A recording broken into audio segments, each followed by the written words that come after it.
welcome to India Global. I am Vedant Agarwal. On the show this week, the geopolitical fallout of a pro-China president-elect in the Maldives, and also the latest on the diplomatic standoff between India and Canada. India being firm on its stand, asking Canada to withdraw its staff from New Delhi. We'll get you all of that, but here are the headlines we're tracking this week. In the India-Canada row, New Delhi firm on its diplomatic parity stand, asking Canada to withdraw staff from New Delhi. Reports suggest 40 Canadian diplomats are flown out of India. This as Trudeau is forced to climb down on the row with India. Meanwhile, Putin praises Prime Minister Modi and lashes out at Justin Trudeau. Putin calls Trudeau an idiot for praising Nazi veterans. Well, Putin backs India on a bid for a permanent UNSC seat but slams the West. Putin says India is growing stronger under PM Modi. Tragic news. 100 people have been killed in an attack on a Syrian military college. The deadly drone attack on the graduation ceremony at the academy. In the Syria battle, over 200 are wounded in the drone attack. Our special focus, a pro-China candidate in Maldives and his first move against India. Muizzu says we'll send back foreign troops out of the island nation. A test for India-Maldives ties amid a change of guard. The pro-China government in India's backyard and what it means. And in some positive news, a jailed Iranian activist has won the Nobel Peace Prize. And Nargis Mohammadi, a champion of women's rights, is this year's winner. She's been awarded for fight against oppression of women.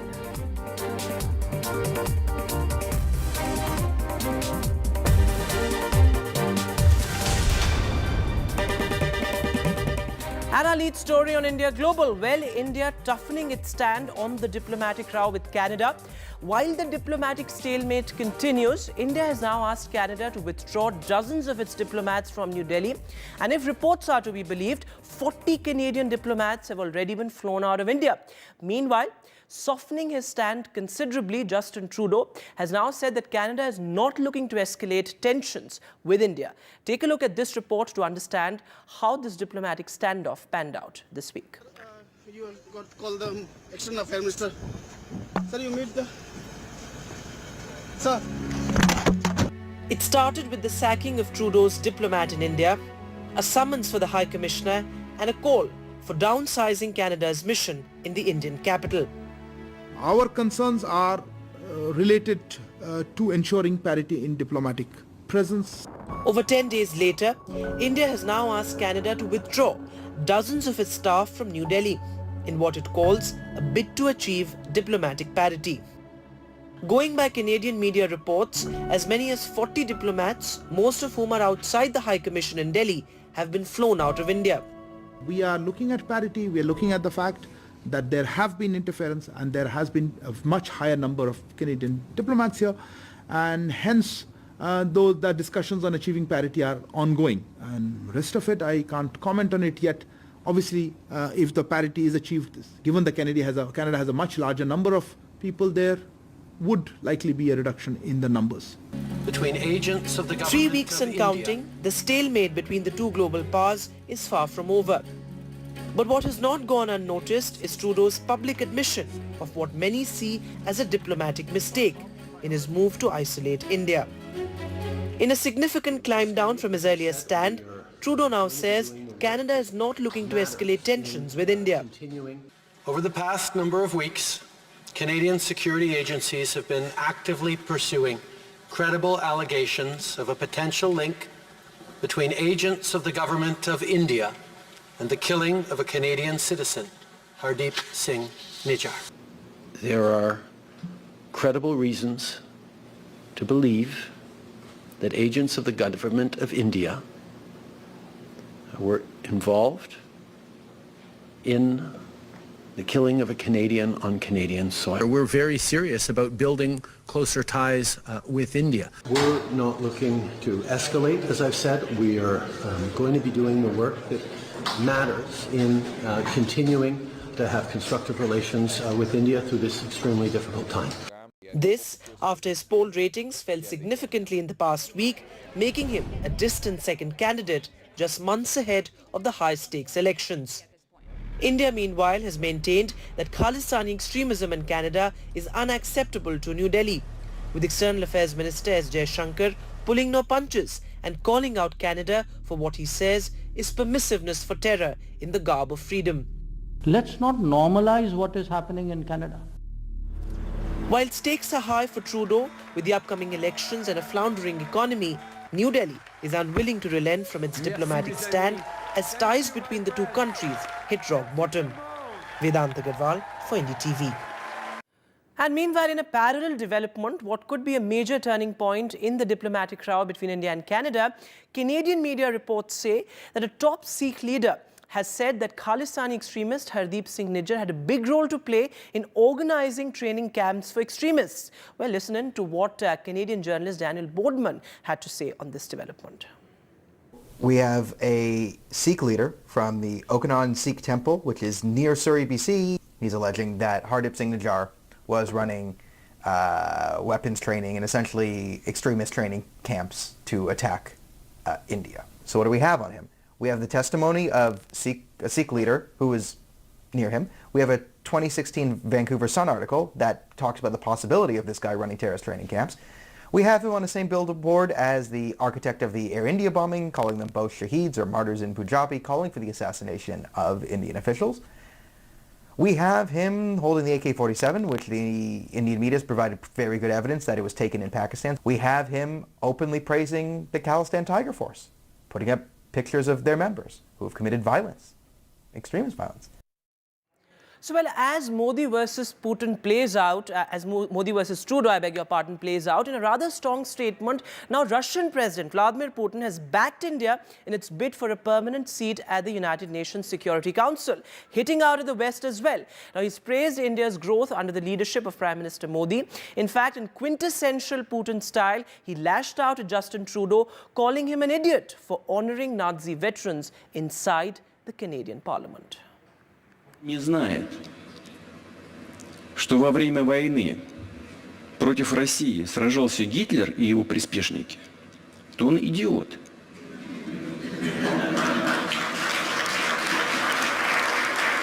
Он, значит, просто в школе не учился, не имеет элементарных знаний. А если он знает, что этот человек сражался на стороне Гитлера, и называет его героем Украины и героем Канады, то он негодяй. Или так, или так. And we're moving now to a special focus on India Global this week. A pro-China government in India's neighborhood with the election of Mohammad Muizzu in Maldives. Now, his first announcement as soon as he won the election after defeating India-friendly former President Solih, well, he said that he is committed to sending Indian troops out of the Maldives. What are the diplomatic and geopolitical ramifications of a pro-China and what is called an India-out president-elect in the Maldives? We'll have special guests joining us, but first let's go across and take a look at a deep dive at how this particular development has panned out, who is this president-elect, and much more in this report. Mohammad Muizzu won the presidential election in the Maldives last week after a second-round runoff against incumbent Ibrahim Mohamed Solih. And within a few days, Muizzu made his intentions clear about India. The pro-China Maldives president-elect marked his victory with a pledge to end foreign military presence in the island nation. He didn't name India, but his words couldn't have been clearer, as New Delhi is the only foreign power with a military deployment in the country. The win comes in the wake of a political campaign that saw geopolitics being brought into the center stage. PM Narendra Modi congratulated him and said that India remains committed to strengthening the time-tested India-Maldives bilateral relationship. Pleasantries aside, the big question is how will this win impact India and the Indo-Pacific? The India Out campaign led by Muizzu means a pivot by the island nation to China. This is a departure from incumbent President Solih's foreign policy towards India. From additional financial assistance of more than 250 million for the Maldives, one of the main beneficiaries of New Delhi's Neighborhood First policy, to pacts in cybersecurity and policing, Solih's tenure saw India-Maldives ties come closer, both strategically and economically. Musu's mentor is Abdullah Yamin, the creator of India Out campaign and former Maldives president who was jailed for corruption. Under Yamin, Musu served as the construction minister. He played a pivotal role in the government's development program, in part funded by China through its Belt and Road Infrastructure Initiative. During his campaign, he had said that the incumbent president had allowed India an unchecked presence in the country. Solly will serve as a caretaker president until Musu takes the helm on 17th November. So why is Maldives, an island nation of just 5 lakh people, so important to two Asian powers and the world? Maldives sits in a vital position in the middle of the Indian Ocean, located near one of the world's busiest east-west shipping lanes. The change of guard marks a shift in the geostrategic equations, with the advantage going to China. Vishal Vivek's report for NDTV. And well, Maldives is literally in India's backyard, and this particular development is going to have major geopolitical ramifications, what it means for India and what it means in terms of the larger geopolitical picture. Joining me on India Global this week, I have with me R.K. Radhakrishnan, Associate Editor of The Frontline, somebody who's reported extensively out of Maldives as well. Also with me, Andrew K.P. Leong, an independent China strategist. Thanks so much, gentlemen, for joining us on India Global this week. Mr. Leong, first to you. Now, Maldives, of course, we've seen this sort of tug of war between the Asian rivals, India and China. But it's an interesting time geopolitically, at a time when we are seeing India's rise as a voice of a global south. Also, as the leader of the G20, India has really advocated for various countries, various Asian countries. So at such a time, how do you see this change of guard in the Maldives? Well, I think you've got to look at the map and to more this economic considerations. I mean, it's a small island state. It is one of the lowest lying island states in the world, and it depends on agriculture and also tourism. Yes. And then, of course, where are most of the tourists coming from? Now, China is the largest tourist exporting countries in the world. The last, before the pandemic, it's sending something over 100 million tourists across the group. So more and more tourists are set to visit the island. And yes. Secondly, of course, the China's Belt and Road connects the Maldives with China's supply and value chain. Yes. So all these calculations suggest that the Maldives people feel that they need to pivot. And as you said, we need to look at the geographical location of Maldives as well. Of course, it's strategically very important. And Mr. Radhakrishnan, talk to us about that. What makes Maldives, in a sense, indispensable for India? Because we see, of course, commercial vessels also plying the Indian Ocean through the Maldives. It's close to Lakshadweep, several nautical miles away. In fact, also connects India to key sea routes. So both China and India vying for Maldives also because of its strategic location. Yeah, absolutely. That is right. It's right in the corridor of the oil. Most important thing, because energy supplies decide everything. That the energy supply is going to China, and the reason why China is building a port in Godar and of course other places is to ensure that if there is a problem with the ocean routes, it will take the oil up to Pakistan and from there on. Now, the problem in Maldives right now is that there is a lack of clarity on who actually Moizu is. Moizu is not Yamin's protege. The problem is that Yamin did not endorse Moizu till such time that his own wife endorsed Moizu, because Moizu used to be That's in the an PPM interesting point you're making there, that there's lack of clarity on who he is. But I'll come back to that. But first, let me go across to Mr. Radhakrishnan on the larger question on geopolitics. Let me bring in Mr. Leong now.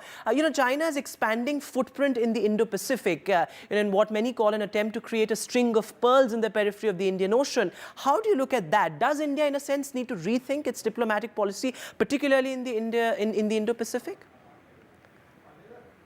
China's view is always global and not just looking at specific spot on the map. I refer to the China's Belt and Road, and of course China's Belt and Road, especially the maritime Silk Road that goes from the eastern seaboard of China through Sri Lanka and now the Maldives, and then through the Indian Ocean to the Middle East, and then from the Middle East picking up the land, the overland route, the so-called economic belt, all the way around Central Asia. Absolutely. That's an interesting point. Pivot to the West. And Mr. Radhakrishnan, as you were talking earlier as well. Absolutely.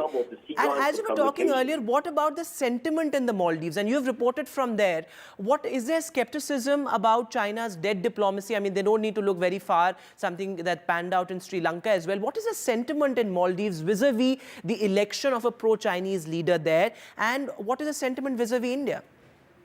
See, there are only 500,000 people in the entirety of Maldives, including voters and non-voters. Voters are about 2.82 lakhs. That's all. That is it. Now, people of Maldives, I mean, take the political guys, maybe, it can be 100,000 people in members of political parties.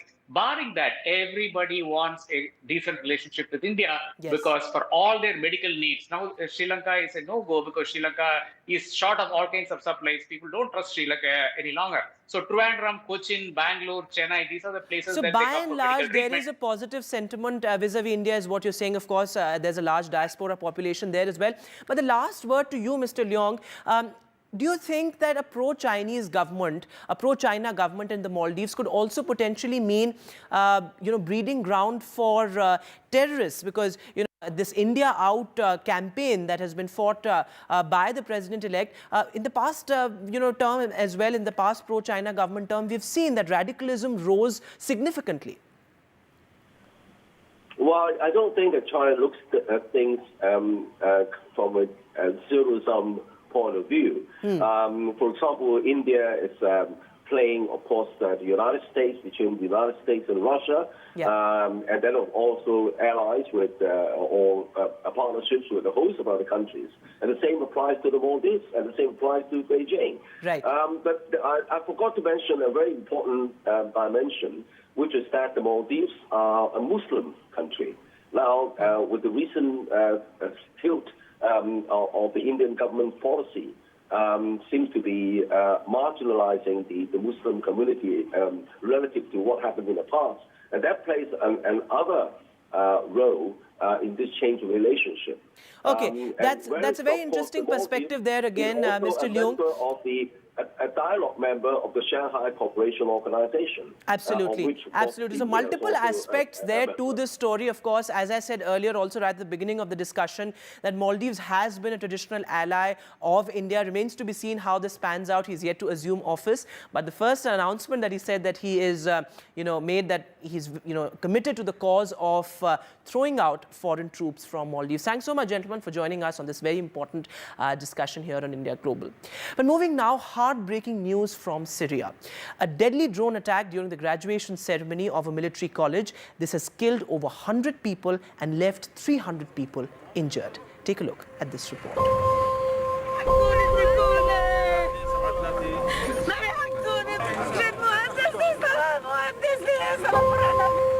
A celebration that turned into tragedy on Thursday. A drone attack ripped through the graduation ceremony of a military college in the Homs city of Syria and killed at least 100 people and wounded more than 240.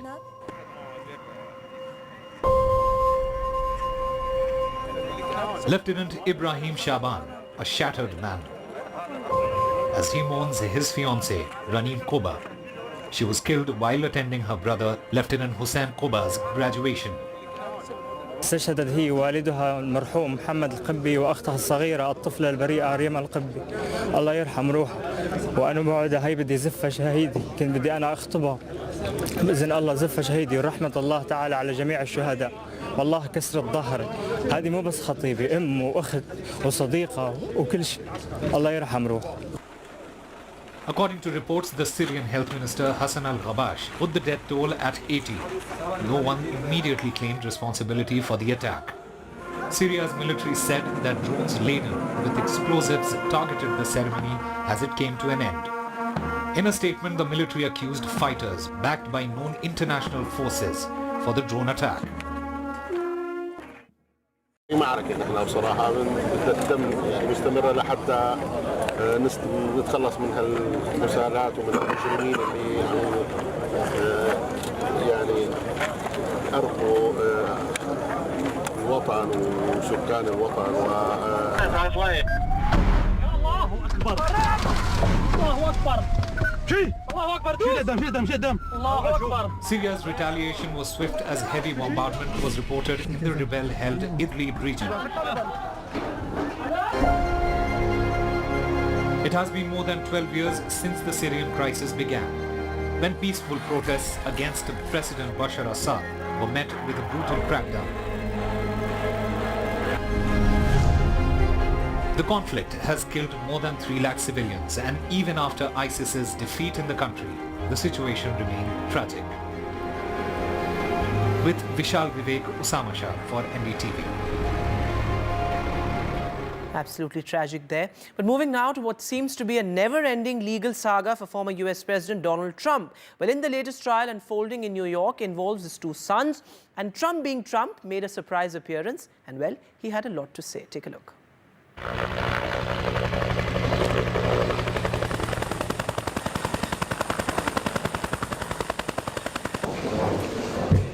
Court appearances, indictments, and social media rants. These 3 things seem to be following former US President Donald Trump wherever he goes. The latest in Trump's legal wars saga is unfolding in New York in a civil fraud trial that began on Monday. The former US President, his 2 adult sons, Donald Jr. and Eric, and the Trump Organization are accused of massively inflating the value of their properties by over $2 billion in order to secure favorable loans. Donald Trump and the other defendants have committed persistent and repeated fraud. Last week, we proved that in our motion for summary judgment. Today, we will prove our other claims. My message is simple. No matter how powerful you are, no matter how much money you think you may have, no one is above the law. On the first day of the trial, Trump made a surprise appearance at the courthouse where he criticized the judge and the New York Attorney General Letitia James, who brought the case. Trump has denied any wrongdoing and in his typical style branded the case a witch hunt. It's a disgraceful trial put forward by an Attorney General who's corrupt. We have murders going all over the city, all over the state at a record level. It's an epidemic, and they waste their time on this with banks that were very happy. They got all their money back. They weren't defrauded. I've been defrauded. Staying true to his style of social media outbursts, Trump branded the judge rogue and the attorney a racist. If Trump loses, him and his company would have to pay a $250 million fine and be banned from doing business in New York. He's expected to testify later in the trial. This civil lawsuit is just one among a plethora of legal troubles that Trump faces. He's facing 3 criminal indictments with cases ranging from election fraud to mishandling of classified material. Altogether, Trump has 91 felony charges, including 44 federal and 47 state charges against him. The stakes are really high for the billionaire, as a defeat would mark a significant blow to the real estate empire that propelled him to national recognition long before he ran for the White House. With Vishal Vivek, Bureau Report, NDTV. And finally, amid globally turbulent times, some silver lining and a story of hope. Jailed Iranian activist Narges Mohammadi has been awarded the Nobel Peace Prize for a fight against oppression of women in Iran and promoting human rights and freedom. Well, she beat Ukrainian President Zelensky, also NATO Secretary General Jens Stoltenberg and UN Secretary General Antonio Guterres to win the top honor. An immense personal cost there for Mohammadi to receive the Nobel Peace Prize. Well, that's all that we have on India Global this week. Goodbye and keep watching.